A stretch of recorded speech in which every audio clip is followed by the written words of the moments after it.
제니는 이삿짐을 싸며 마지막으로 미국에서의 추억들을 되새겼습니다.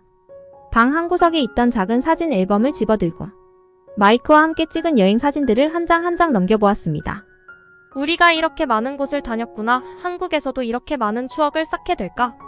그녀는 기대와 설렘이 섞인 목소리로 말했습니다. 한국에 먼저 도착 후 이사 날짜에 맞추어 이삿짐 센터에 사다리 차가 등장하자 두 부부는 깜짝 놀랐습니다. 드디어 사다리 차가 아파트 앞에 도착하자 제니와 마이크는 입을 다물지 못했습니다. 이게 진짜 우리 집에 오는 거 맞아? 제니는 믿기 힘든 표정으로 물었고 사다리차가 서서히 아파트 창문을 향해 올라가는 모습을 넋을 잃고 지켜봤습니다. 거대한 기계가 움직일 때마다 쇳소리가 나면서 긴장감이 감돌았지만 동시에 모든 것이 너무나도 매끄럽게 진행되는 것이 신기했습니다. 사다리차 이사 과정을 처음 본 제니는 미국 커뮤니티에 올려 친구들에게 공유하였습니다. 제니가 올린 이사 영상과 사진은 하루 만에 조회수 10만을 돌파했습니다. 각국의 네티즌들은 제니의 게시물에 댓글을 달기 시작했습니다. 여러분, 한국에서는 이사를 이렇게 해요. 20층 아파트인데도 사다리차로 짐을 창문으로 옮기더라고요. 대박이지 않나요? 이 게시물은 3시간에 퍼졌고 각국의 네티즌들은 하나같이 놀라워하며 부러움을 표현했습니다. 이거 실화야? 우리도 이런 시스템 좀 도입하자. 이사할 때마다 계단을 오르락 내리락 하느라 너무 힘들어. 6년 동안 매년 이사했는데 사다리차가 있었다면 허리가 덜 아팠을 거야. 이사할 때마다 시간 너무 많이 걸리는데 사다리차만 있으면 절반으로 줄겠어. 이사할 때 사다리차로 짐을 옮기다니 우리나라도 이런 시스템 도입해야 해. 일본 우리도 고층 아파트 많은데 사다리차 도입되면 이사 훨씬 쉬워질 것 같아. 와, 저렇게 쉽게 이사를 할 수 있다니. 호주에도 사다리차가 있으면 좋겠네. 겨울에 눈 내릴 때 사다리차로 이사하면 정말 편할 것 같은데 우리도 고층 아파트 많은데 사다리차가 있으면 이사할 때 너무 좋을 것 같아. 사다리차로 짐을 옮긴다고? 우리나라도 이런 시스템이 있으면 진짜 편리할 것 같아. 이탈리아의 오래된 건물에서도 사다리차로 이사하면 훨씬 덜 힘들겠네. 한국에서 사다리차가 이사에 사용되기 시작한 배경에는 급격한 도시화가 있습니다. 1980년대에 들어서면서 한국은 빠른 경제, 성장과 함께 대규모 아파트 단지들이 우후죽순 생겨나기 시작했습니다. 그에 따라 고층 아파트에서 이삿짐을 옮기는 일이 빈번해졌고 효율적인 이사 방법에 대한 필요성이 급증했습니다. 당시 이사는 주로 직접 짐을 싸고 가족이나 지인들의 도움을 받아 짐을 나르는 방식이었으나 고층 아파트에서 이런 방식은 매우 비효율적이었습니다. 엘리베이터로 나르기에는 시간이 너무 오래 걸리고 특히 무거운 가구나 큰 이삿짐을 계단을 통해 나르는 것은 큰 부담이었습니다. 그렇게 등장한 것이 사다리차입니다.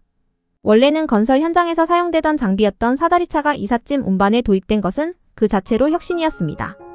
사다리차를 통해 아파트 창문이나 발코니를 이용해 이삿짐을 바로 옮길 수 있어 이사 시간과 노동력을 크게 줄일 수 있었습니다.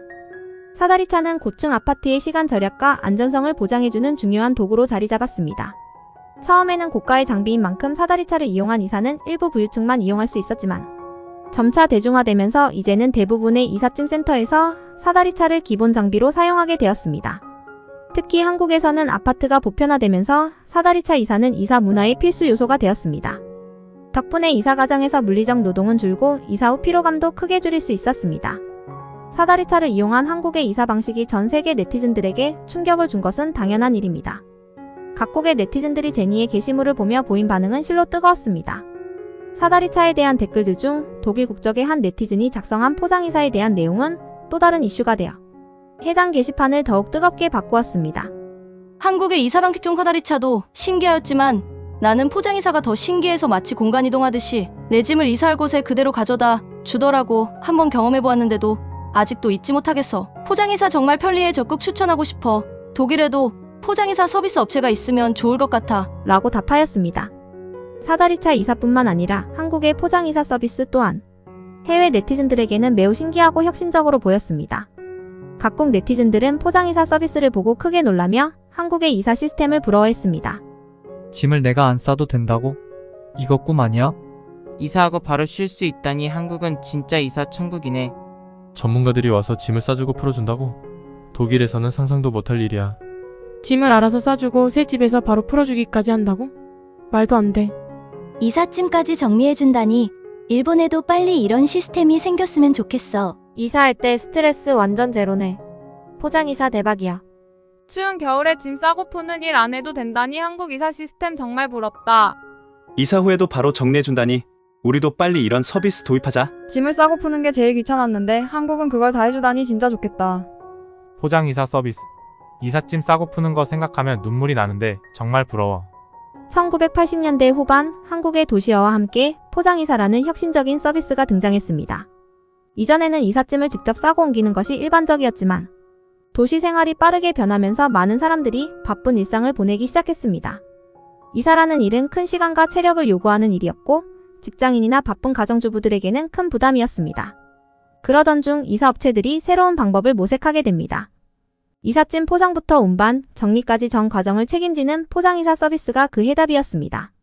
기존의 방식과 달리 포장이사는 전문가들이 직접 이삿짐을 안전하게 포장하고 이사 후 새로운 집에서 다시 짐을 풀어주기까지 합니다. 처음에는 비용이 일반 이사보다 높았지만 시간이 지나면서 점차 대중화되었습니다. 포장이사 서비스는 초창기부터 큰 인기를 끌었고 1990년대에 들어서면서 더욱 완성도 높은 시스템으로 발전했습니다. 특히 포장이사 업체들은 이사 과정에서 발생할 수 있는 문제를 해결하기 위해 책임보험에 가입해 고객의 이삿짐이 파손되거나 분실될 경우 보상해주기까지 했습니다. 이는 소비자들에게 큰 신뢰를 주었고 포장이사는 단순한 이사 서비스가 아닌 전문적인 이사 대행 서비스로 자리잡게 되었습니다. 이사 후 새 집에서의 정리도 포장이사의 중요한 부분입니다. 짐을 푸는 것만으로 끝나는 것이 아니라 고객이 원하는 위치에 가구와 물건을 배치해주기 때문에 이사 후 바로 생활을 시작할 수 있습니다. 이와 같은 섬세한 서비스는 이사로 인한 스트레스를 크게 줄여주었고 특히 직장인과 가족을 둔 사람들에게 필수적인 서비스로 자리매김했습니다. 이사는 누구나 한 번쯤 겪게 되는 중요한 과정입니다. 하지만 이사로 인해 받는 스트레스는 크고 그 과정은 어렵기 마련입니다. 한국의 사다리차 이사와 포장이사 서비스는 이사로 인한 이러한 부담을 덜어주고 더 편안하고 즐거운 새로운 시작을 할 수 있도록 돕습니다. 이사 과정이 더 이상 고통스럽지 않고 새로운 삶을 준비하는 행복한 순간이 되길 바랍니다. 여러분의 이사가 더 나은 출발이 될 수 있기를 응원합니다. 이사를 준비하는 모든 사람들에게 한국의 이사 시스템은 편리함과 효율성을 선사합니다. 이 글이 도움이 되었다면 좋아요와 구독 부탁드립니다. 앞으로도 유익한 정보로 여러분의 일상을 더 편리하게 만들어 드리겠습니다.